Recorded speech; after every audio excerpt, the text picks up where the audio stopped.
Before this video begins, I would just like to thank my Asbantium level patron, Fowlon Cortez. Thank you for supporting the channel.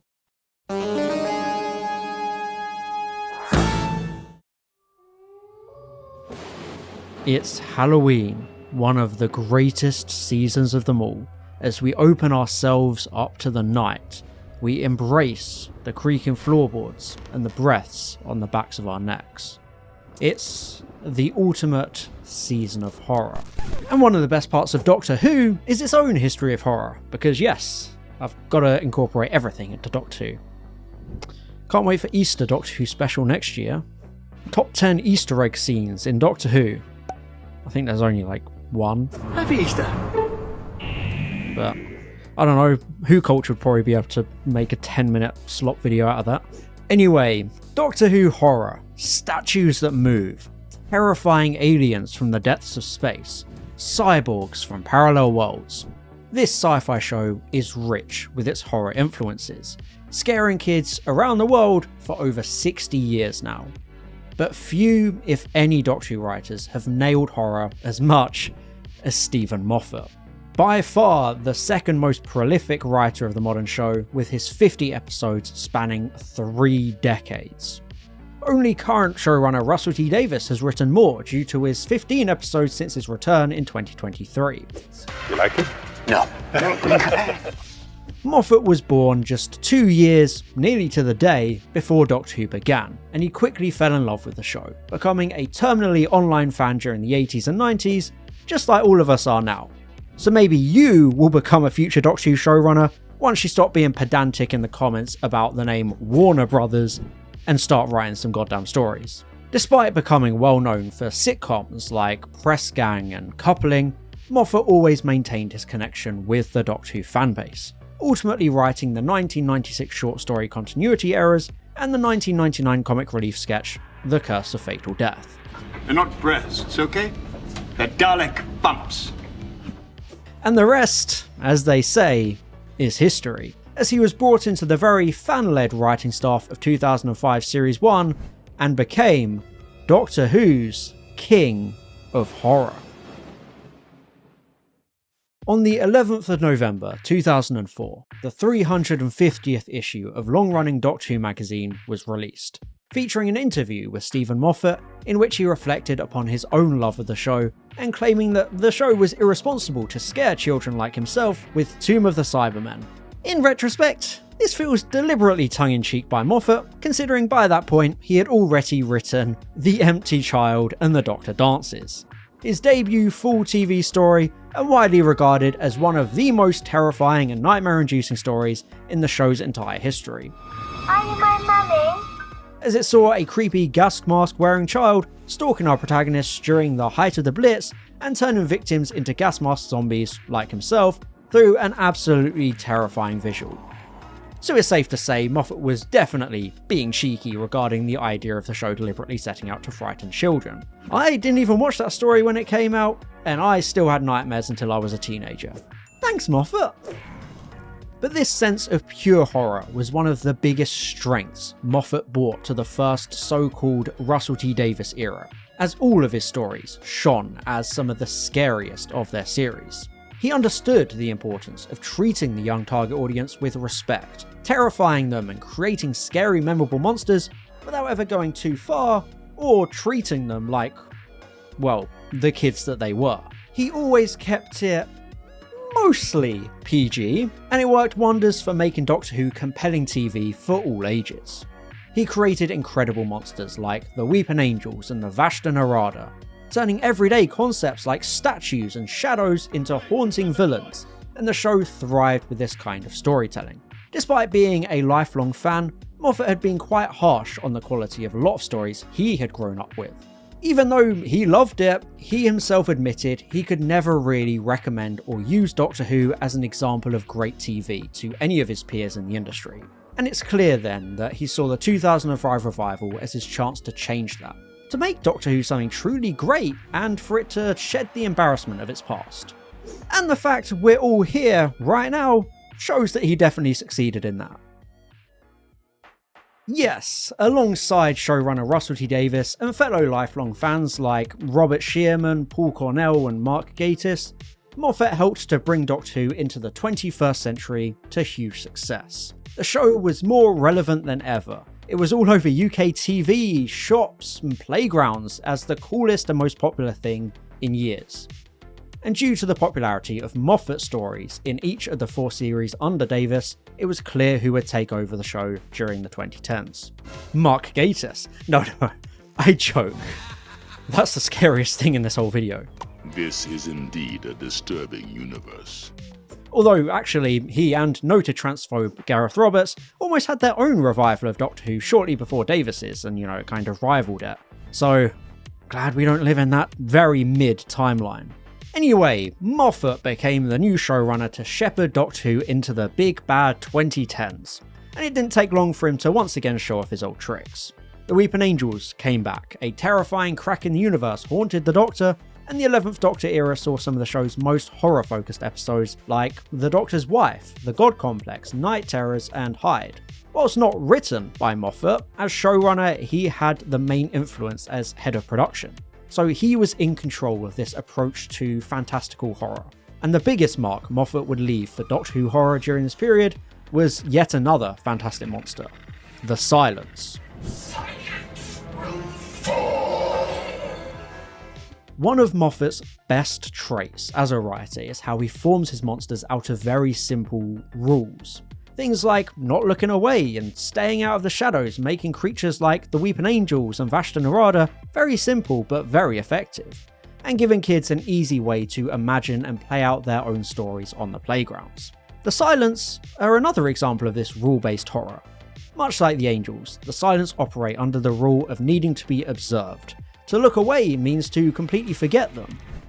There's nothing out there. It's a brilliant premise and taps into more high-concept horror, almost like an evolution of the Angels.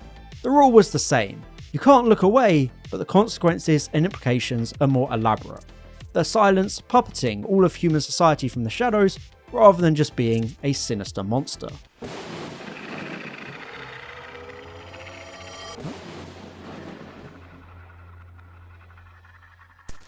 Moffat stands above his contemporaries and peers because he doesn't just focus on quick and cheap scares or basic ideas.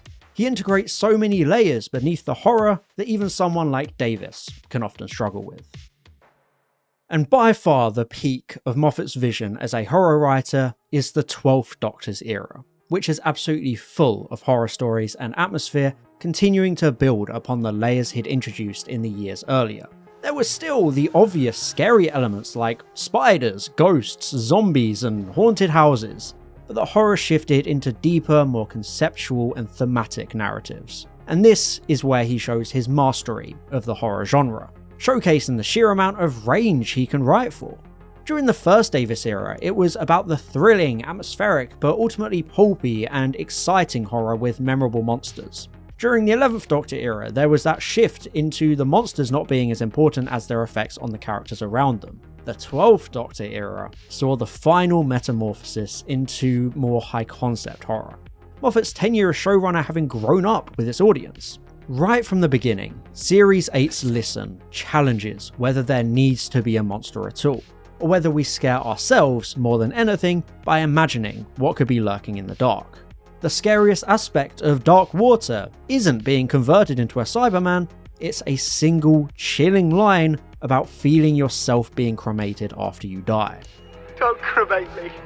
Don't cremate me!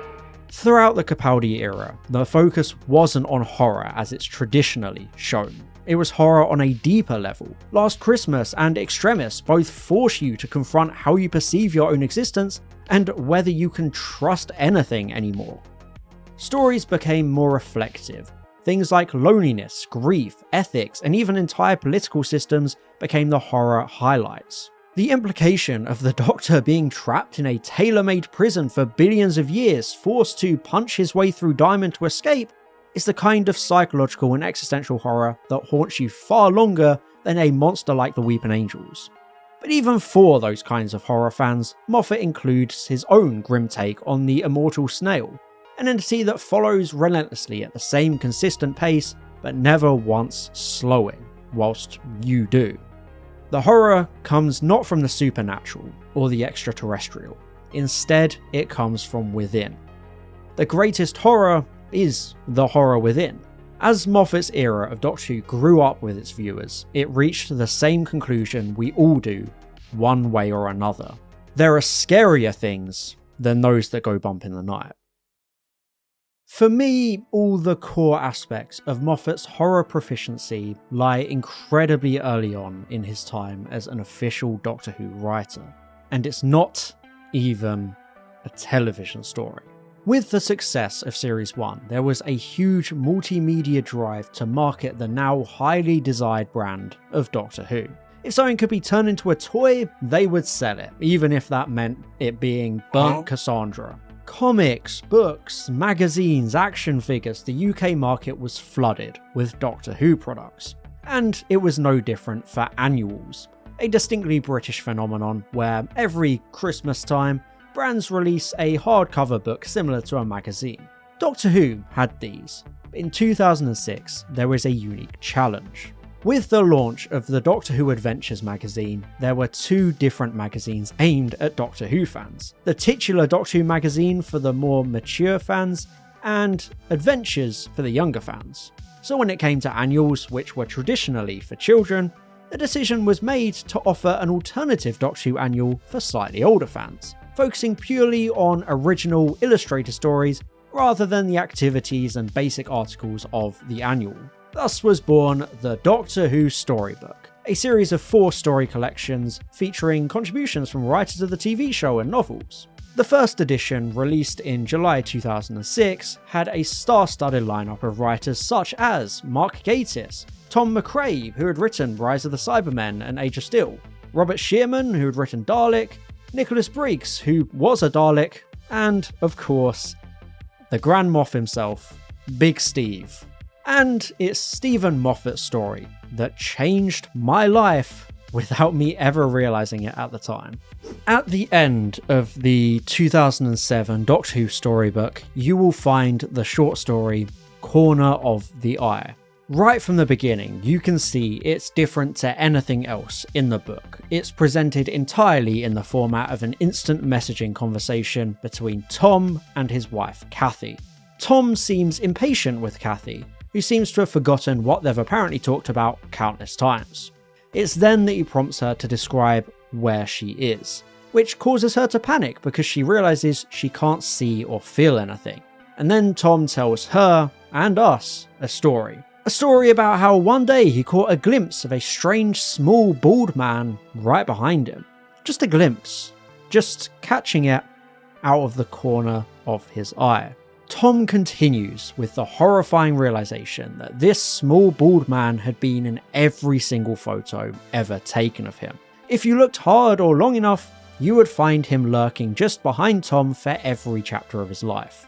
And then the Doctor makes his appearance. Responding to a newspaper ad Tom hadn't even left yet. With the Doctor's presence, we discover that Tom is an agoraphobe, afraid to leave his house and talking to his own wife through a computer. And we also discover what the strange bald man is. A floof. A creature that seemed to appear from nowhere and is impossible to study. They have the super evolved ability to hide constantly in the corner of your eye. And they usually play pranks like moving around your household objects from where you left them. But Tom's floof had grown possessive and cut him off from the world. It even cut off his internet connection. And then the penny drops. How can Kathy and Tom be messaging without the internet? Well, the truth is, the floof killed Kathy 10 years earlier and created a computer subroutine that thinks it's Kathy, and talks to Tom to keep him placated. In his anger, the Doctor confronts the floof and punishes it by taking Tom away, leaving the monster with nobody to follow, a fate worse than death for such a creature. And with one final twist, we find out that the Tom that's been telling this whole story is also a subroutine, left by the Doctor to keep the computer Kathy company. And we end with the simple image of the lonely floof who can only watch and can never interfere or ruin anyone's life ever again. Corner of the Eye is the most concise and clear summarization of Moffat's entire view of writing Doctor Who horror. It has every aspect he would go on to include in his later stories. Monsters in the corner of your eye, horrifying twists making you question reality and consciousness, something mundane and routine suddenly becoming the cornerstone of horror, the quirks of time travel, an exploration of grief, an unconventional framing device, and ultimately, a love story. It's the Stephen Moffat blueprint. The Floof is the exact kind of hypothetical monster plaguing the Doctor in Listen nearly a decade later. He loves to play upon the idea of something lurking just out of sight because it's a universal fear tapping into our very biology and evolution as a species with a limited field of vision. We can't see everything all at once. So what hides behind us in our dark side of the moon? It's the oldest fear of our species, the fear of the unknown. And Moffat rationalizes the Floof as a realistic monster by playing on very relatable and common mundane occurrences like losing our keys or socks. Moffat creates horror by answering a question nobody was asking. Why do the hairs on the back of our necks stand up? Why does a house creak? What does the house settling mean? Moffat doesn't see these things as something boring and mundane. He views them as an opportunity, a gap in which to squeeze a monster and a reason to be scared of what we do not know. But as with Moffat's later work, this story isn't just about the Floof. And granted, I love the Floof, but the Floof is not the reason it had such a profound impact on my life. The Floof, again, as much as I love it, that's not the reason I constantly think about this story and why it just passes above all the other ones in this storybook. The format of the instant messaging is a surprisingly pertinent narrative tool as this story unravels of what is essentially a man in love with an artificial intelligence construct of his dead wife. A story of grief and the difficulty of moving on, which has such an incredible twist. Because that moment where we find out that Kathy isn't Kathy is absolutely amazing and it's executed perfectly. It doesn't escape my attention. This story was likely inspired by the same unnamed early 2000s AI website to which Spike Jonze attributes the idea behind his 2013 movie, Her. Jones talks about how this website was exciting for the first 20 seconds because of the novelty of messaging and AI, only for the novelty to wear off when he realised how limited it was and how easily it fell apart, breaking the spell of how intelligent and adaptable it truly was. This is clearly the thinking behind Kathy's characterization at the beginning of Corner of the Eye. Right from the start, she's introduced as forgetful, with the ending ultimately implying the AI Tom has to constantly tell the story over and over, because she's not human enough. She doesn't have the capacity to retain such complex and long-term memories, something very timeless, especially in 2025, where there are entire communities dedicated to dating AI like ChatGPT and having absolute meltdowns when the software changes. But this is not a true AI in the commonly accepted sense. There's no actual personality or intelligence to ChatGPT. It doesn't think for itself. It's built with countless parameters and trained on a nearly unfathomable amount of pre-existing data, websites, chat logs, and novels to give the illusion of intelligence and independence. It has limited memory, and it always will no matter what. It quickly loses track of what it's already told you. It's quite factually not alive, and it's quite factually not intelligence.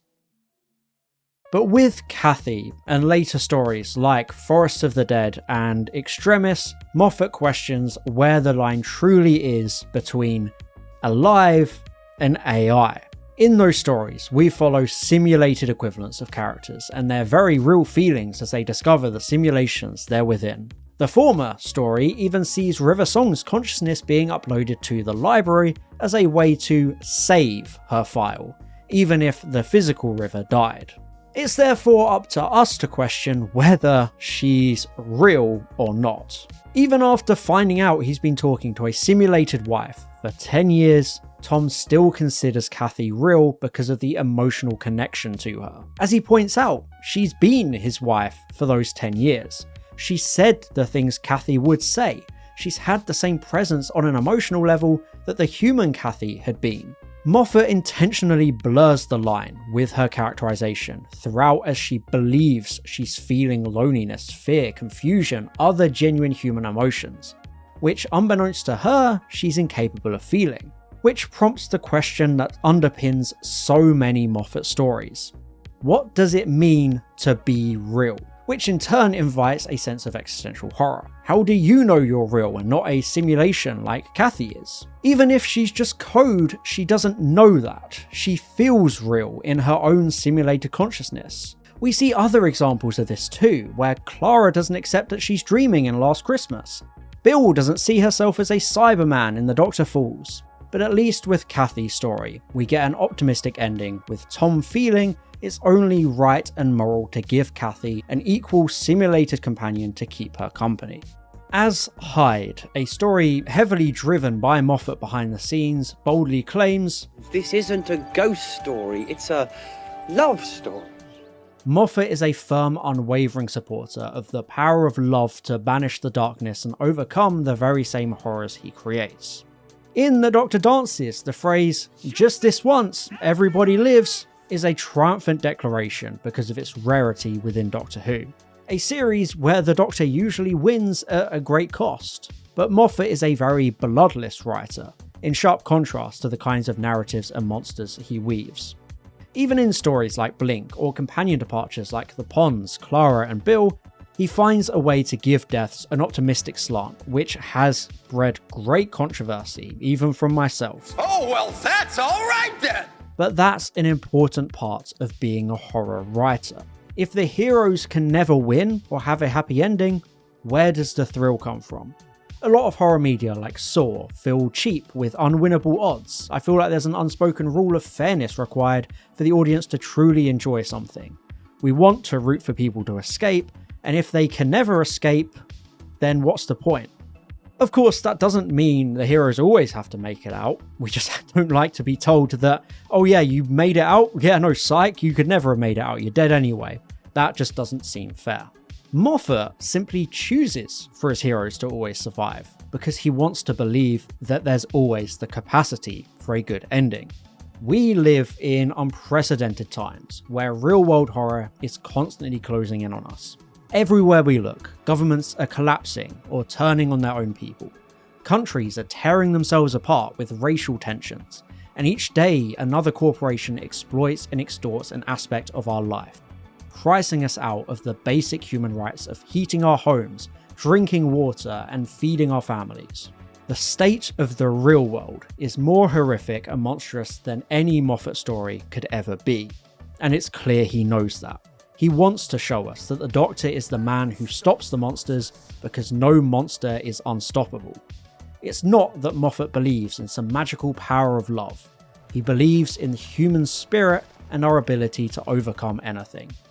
And that's what makes him such a good horror writer, because he always balances the light and the dark.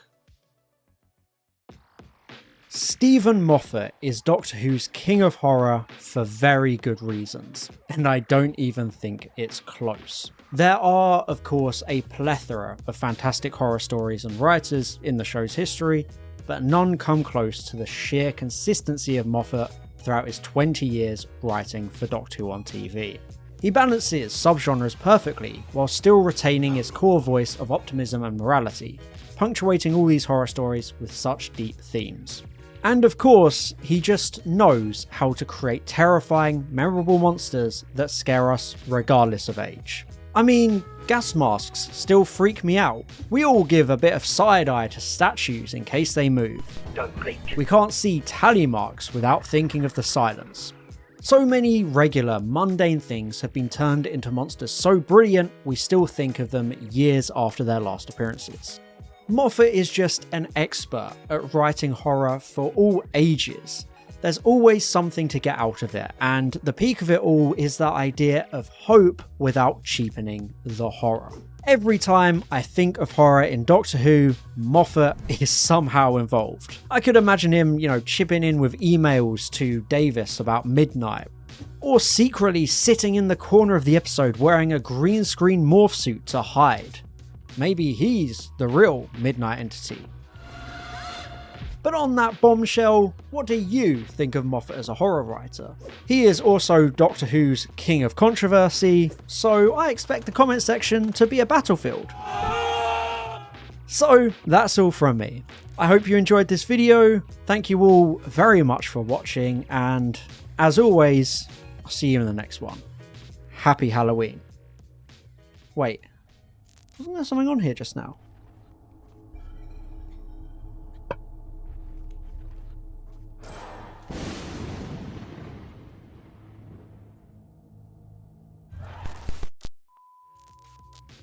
Things are actually getting kind of creepy here. And I'd just like to thank my Asbantium level patron, Fallon Cortez, my Diamond level patrons, Sapphic Flame and Valtor, and all my Gold level patrons, Daniel Shillito and James Alayula Waterhouse. Thank you for supporting the channel.